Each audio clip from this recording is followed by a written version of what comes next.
The International Association for Near-Death Studies presents NDE Radio, a weekly exploration of near-death experiences and similar encounters with the other side. Now, here's your host, Lee Witting.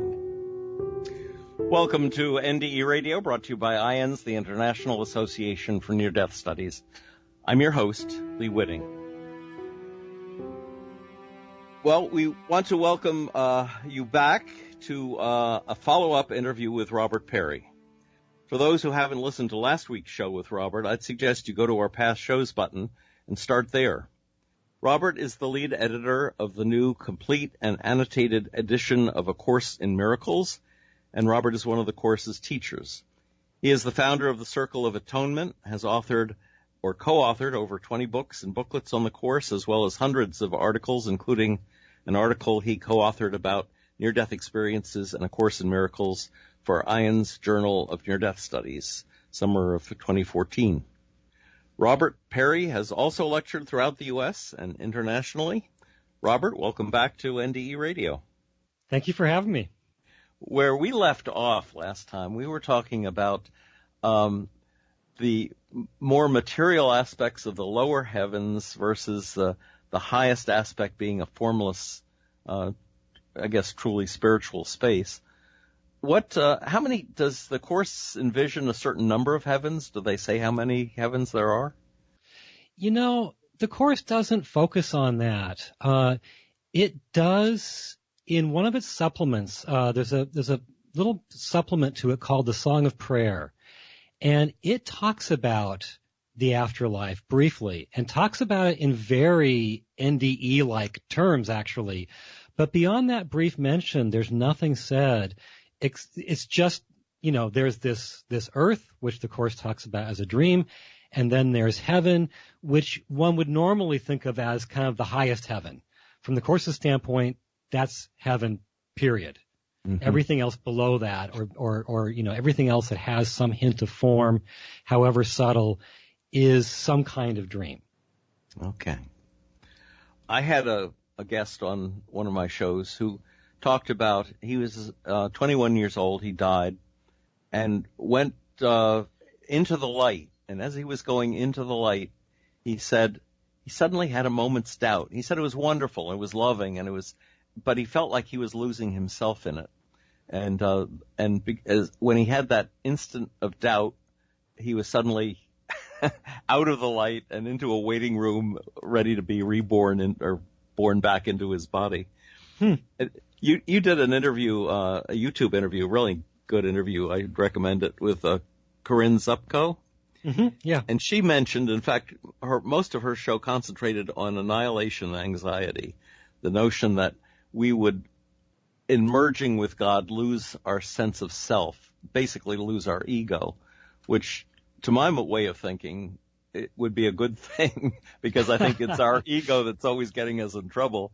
And to merge with pure love, I mean, I can't think of anything better. There's nothing I value so much in my own ego that I would care to keep it and not merge with the light. But anyway, the Course, I think, teaches that we feel more alive without our egos anyway. But and isn't it the ego's fear of loss? Isn't it the ego itself that fears that loss of itself that makes us and Corinne so anxious? How does your Course deal with that? Yeah, well, I think the Course ultimately takes a fairly subtle, sophisticated position on this, where yes, our ego is the source of, in its teachings, all of our suffering. I mean, we're so anxious, we feel afraid, we feel guilty, we feel angry. All of those things have to do with what we perceive as happening to our ego. From the Course's standpoint, the ego is not what we really are. It's just a belief that we're a separate being. And that belief is ultimately the source of our experience of being a separate human with a separate mind, with a body. And so the whole point of the Course is to get towards closer and closer to the shedding of the ego. However, at the same time, the Course teaches that each one of us was individually created by God. We were created at one with God and at one with all that is, including everybody else. And yet there's some sense that even in the ultimate state of heaven, we will be ourselves even while we're one with everybody and even while we have no trace of ego. And so the Course kind of comes down on both sides of that fence. And one of the things I find fascinating is, even though, yes, I've also read and watched the occasional NDE where somebody says I felt like I was losing everything about me, or, you know, who I was. Mostly what I've read is people saying I was still myself, even though, and then they describe them being in a condition that is radically different, in which they may be one with God, or they may be incredibly expanded, without boundary. And yet they say, I was still myself. And I feel like that's essentially what A Course in Miracles is saying too, that even once we lose the ego and the boundaries and are one with everything, we'll still, in some sense, be ourselves. I wonder if that's God's intention, or the light's intention. You know, when you see a drop of water and you say it falls into the ocean, you imagine that it completely dissolves its own essence into the sea.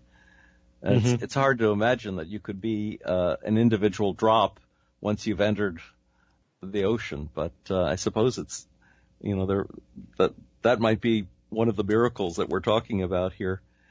But I think it's a bit of a paradox. It's not something that these minds can really grasp. Yeah. Now, in our list in the short summary, I skipped over the separation because I thought this was part of it as well.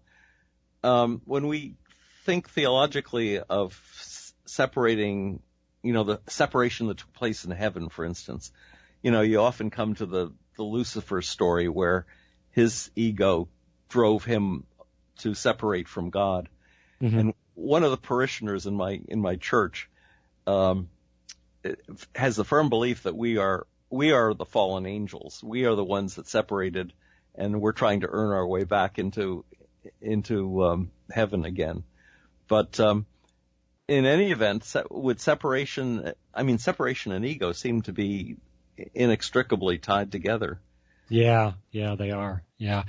Well, the Course, it does believe, first of all, in angels, but sees them as a sort of a different order of creation than us. That's and traditional. So it does briefly talk about Lucifer and says Lucifer is the symbol for humanity, in that he was divine, and in some sense fell, but also it says that angels cannot really fall. They remain angelic. They remain ultimately divine. And that's true of us too. So it seemed like we fell. And in this world, we seem to be quite fallen and ego-bound and egocentric. But ultimately, that's the illusion. We still remain, you know, divine, angelic, if you will.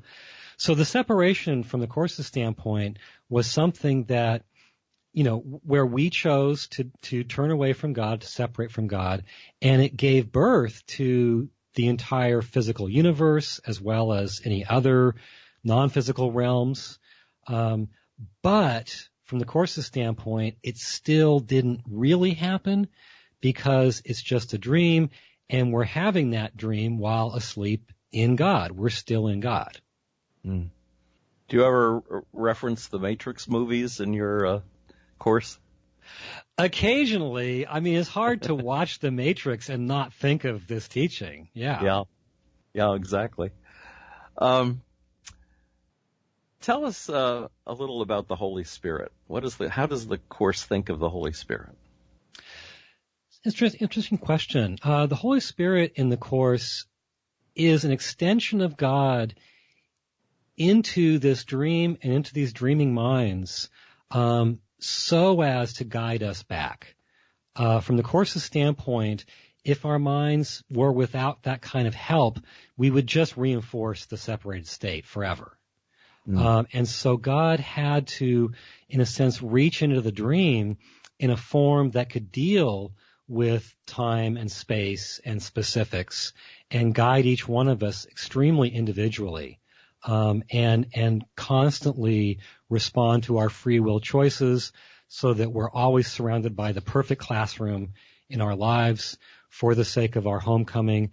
So the Holy Spirit's not exactly God. The Course calls him God's voice, calling him both the voice for God and the voice of God. There's some sense in which they're continuous, but the Course talks as if God, as God, is too infinite to deal directly with form. He had to create an extension of himself to deal with this situation. So is that a part of the illusion? If separate existence is an illusion, then the voice that we experience flowing down, like rain from heaven, is that an illusion as well? If we're part of an undifferentiated oneness in reality? It's an interesting question, and Course in Miracles students do ask that question. The answer would be no. From the Course's standpoint, everything God creates, like us and like the Holy Spirit, is eternal. And so the Holy Spirit is absolutely real, dealing with an unreal separation situation, just like we are absolutely real and holy, experiencing ourselves in an unreal separation situation. One of the things that NDEs talk about is a life review, which is a form of judgment. It's a judgment we may be imposing on ourselves for things that we did wrong, for harm we did to other people that we then feel the consequences of, just standing there, understanding it at last. Does the Course talk about any form of judgment along these lines? Actually, it does. There, almost with anything you can find in NDEs or in the Course, there is a parallel on the other one, with the other one. And the life review is one of those, because the Course doesn't talk about a life review at the end of this lifetime, but it has its own concept of the Last Judgment, that familiar teaching from Western religion. Yes. And it talks about that in a very different way than the traditional way, so that it takes place at the end of our entire journey, which it sees as lasting eons. And that at the end of that journey, we go into some kind of review of everything we've thought and done throughout all of time. God doesn't judge us, and Jesus doesn't judge us. We judge our own thoughts and actions, and we decide which ones were valuable and constructive and which ones were not. And we hold on to the ones that were light-filled, and we let go of the ones that weren't. And this is some kind of final educational process so that we can return to eternity, leave separated existence with a mind that has been absolutely purified. So it's kind of the Course's idea of the Last Judgment is kind of like a kind of mega life review, a life review at the end of all lives, you could say, for a very similar purpose. I mean, the life review in NDEs is educational. You learn what was valuable and what wasn't. And the Last Judgment in the Course is very similar, like it's a bigger version of the same thing. So if somebody has failed over and over again in their lives, and that's a question I want to ask you about reincarnation. The final judgment, which I guess in the Bible would be separating the sheep from the goats, the white throne judgment, is it doesn't involve any punishment. There's no casting into eternal darkness or the flames of hell or anything like that. It's just a purification. Right, and it's not God doing the judging. We're just evaluating, just like in life reviews. Right. And so what the sheep and the goats are really not souls, but our own past thoughts and deeds. We're looking at which ones were valuable and which ones weren't. Right. When did we not feed you? When did we not clothe you? Yeah. when you didn't feed and clothe the least of my people. Yeah, I love the punchline of that parable, but the idea of separating the souls who will go into the eternal fire from the ones who will go into heaven, I doubt that came from Jesus. Well, that notion of, I mean, it's interesting that it's our free will that caused us to separate in the first place, and then the huge fear that we're taught is that we're going to be separated from God at the end. Right. And I think it's ironic, isn't it? It is. I think that traditional concept of the Last Judgment is a projection of some very deep fears in us. Oh, yes, absolutely. What about reincarnation? Does the Course say that we're reincarnated? And do we spend time in between lives learning on the spiritual realm? That question is much like the afterlife issue. The Course, there are occasional references, like to the afterlife or to reincarnation. The author of the Course did mention Helen Schuckman's past lives at times. At the same time, the Course itself basically says that's not really part of this thought system, because we're completely focused on the choice you need to make right now. And so, yes, there's an acknowledgement around the edges of reincarnation, while there's at the same time a focus on the present moment, and even a caution that the idea of reincarnation can be used to kind of bog us down in the past, or maybe even feed our egos.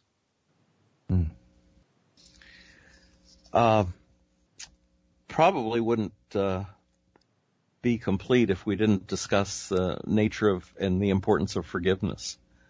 What does the Course teach about that? Well, as I mentioned in the last episode, forgiveness is the central teaching in the Course. And here again, I mean, I'm just endlessly fascinated. I mean, I read NDEs regularly and watch videos that pop up on YouTube and such. I'm fascinated by the parallels, because there's such a focus on forgiveness and love in NDEs, particularly in the Life Review, of course. The Course takes forgiveness and it quite significantly redefines it. Because normally forgiveness assumes that the other person has in some sense sinned, they deserve our anger, and they deserve some kind of retribution, but we will generously forego that and forgive them. And from the Course's standpoint, none of that is actually true, that they didn't really sin. They didn't really do anything that justifies anger, because they did it in a dream. And yes, maybe it was done intentionally to hurt, but they don't, in their true nature, they don't really want to hurt, and they just suffer for wanting to hurt. And so from the Course's standpoint, we forgive on the basis that if we could see truly, we would see there's nothing to forgive. And I feel like I see a lot of that in Life Reviews and NDEs, where we're meant to love and forgive, not just because we're being good and people don't deserve it, but because we recognize that there is something divine in other people. And no matter what they do, they still deserve our love. They still have that divine value, and therefore they deserve our love and forgiveness. Mm-hmm. But perhaps the only way we can communicate our respect for them and their divine nature is to actually go out and forgive them for it. Exactly. That's the flow of the Holy Spirit in a way from me to you, and in making things work on earth. Exactly. That's how the Course sees it. From its standpoint, even though forgiveness is an illusion, it's the illusion that gets us out of all illusions. And so they need our forgiveness, and we need to offer it. Wow. There's certainly not much of it going around these days. Yeah, we could use more of it. Sad to say. Yeah. There is the last one on your list is Salvation of the World. Tell us about that. Yeah. A Course in Miracles, its eye, even though it's focused on what we can do for our own salvation, it's always focused on the salvation of everyone. And it believes that we find our own salvation through serving the world's salvation. And so from its standpoint, everyone has been given what it calls a special function. And that special function is just some form of giving love and forgiveness to others and thereby having a healing effect on them. Some form of that fits us and fits our situation in time and space. And so we each have a special function, even though it's just some version of the same function everybody else has. And that's what we're meant to discover and ultimately move into. And I think as we grow into it, it becomes what we do with our lives. And again, I'm struck by, I mean, as you well know, I mean, so many people in NDEs are told they've got a mission, they've got a purpose here. Very often they aren't told what it is, and they end up spending years wondering. Yes. But often, so often, they're told they have one, and that's why they have to go back. And the prospects for the planet, at least as far as human life is concerned, are not looking particularly good these days. What with extinctions, pollution, what we're doing to the climate and to the oceans. Is there a duty, a responsibility toward the physical world that's taught through the Course? Well, I think that, the Course is primarily focused on interpersonal human relationships, but it does have a number of references to what it calls all living things, and there are the occasional references to animals and plants. And from the Course's standpoint, we are each a son of God and a part of the sonship. And it believes that there are parts of the sonship in animals, in plants. At one point it talks about each grain of sand holding part of the sonship. It talks about wind and waves as if they were living things. And so if we have a responsibility to those parts of the sonship in human bodies, then why wouldn't we have a responsibility towards the parts of the sonship that are embedded in all kinds of things in this world? Yes. Something that just occurred to me that I wanted to cover in when we were talking about forgiveness. One of the strange aspects of a person having an NDE is that they often come back to a situation that they cannot tolerate any longer, or in which they cannot be tolerated. We see increased number of divorces and people walk away from their jobs to do something else, and people don't want to talk to them. I mean, they're estranged from their friends sometimes. Sure. And a lot of this, because the NDEer has been the one who's been enlightened, perhaps a course in forgiveness would be an extremely valuable thing for an NDEer to participate in. Perhaps so, yeah. I do know those stories, and I know NDEers who've been through that. And it's understandable because people, they've had an experience of a frame of reference that is so profoundly different than the kind of the collective cult that we're all living here on Earth. So yeah, I guess that forgiveness would be needed.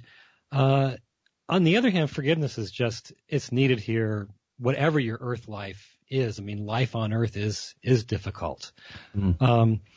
And while you bring that up, I should say that I do know, I know of one NDEer who was told in his experience to seek out A Course in Miracles. He saw it written across the sky in gold during his experience. And I know other NDEers who have become Course students just because they opened the book and felt at home. So yeah, I think we all are given the path that we're meant to have, and it's different ones for different ones of us. But I do find that a lot of people who've had NDEs gravitate towards the Course just because there is such an amazing crossover there. I wonder if that was Jesus' pride pride of authorship that wrote the name across the sky in gold. Who knows?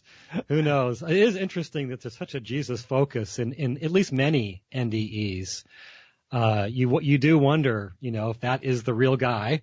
And yes. I'm very sympathetic with that. I mean, it took me a long time to decide that, I think this is the real guy who wrote A Course in Miracles.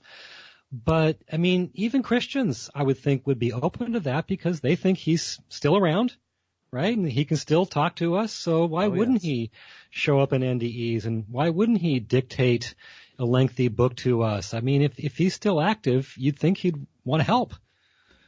Well, he appears in many NDE near-death experiences. I mean, so many times. There was a woman at my hospital who drove into a tree and was dying in her car, and suddenly her body was, her body's in the car, but she's standing outside. She'd never been a Christian or had anything to do with Jesus, and she said, I turned around and Jesus was standing there, and she knew immediately that it was Jesus. And he told her that, she had to go back into her body, and there were miracles involved in her healing, but I won't go through all that story. But in any event, yes, I think people from other religions, we always want to be fair and say, well, if you're a Hindu, you'll see Ganesh or whatever god, you're used to praying to. But Jesus does seem to appear in stories from other religious traditions and even from atheists and agnostics. Have visions of Jesus sometimes during these events. So there seems to be some universal, and Christians certainly don't own Jesus. They would like to think so, especially the more fundamental. But Jesus is a universal power, and I think so too. One of my favorite Jesus NDEs was from a British woman, and she has, she gets on the other side, and there's Jesus, and she says, like, what are you doing here? She says, but I'm not one of yours. And he says, but I'm one of yours. It's like I'm part of your circle of friends, and it's such a beautiful way, I think, to show up. He's not on the throne. He's like, I'm one of yours. Wow. Well, that's a neat place to end our conversation. Robert, tell the folks again how they can find your website and more information on the course. Yes, our website is circleofa.org, short for circleofatonement.org. And you can learn there about A Course in Miracles. We have published a new edition of the course called the Complete and Annotated Edition. It's based on Helen Schuckman's original handwritten notes. That's available on our website as well as on Amazon.com. And there's just a wealth of articles and various offerings on the website. So if you're interested, please check it out. Terrific. Thank you, Robert. This has been terrific.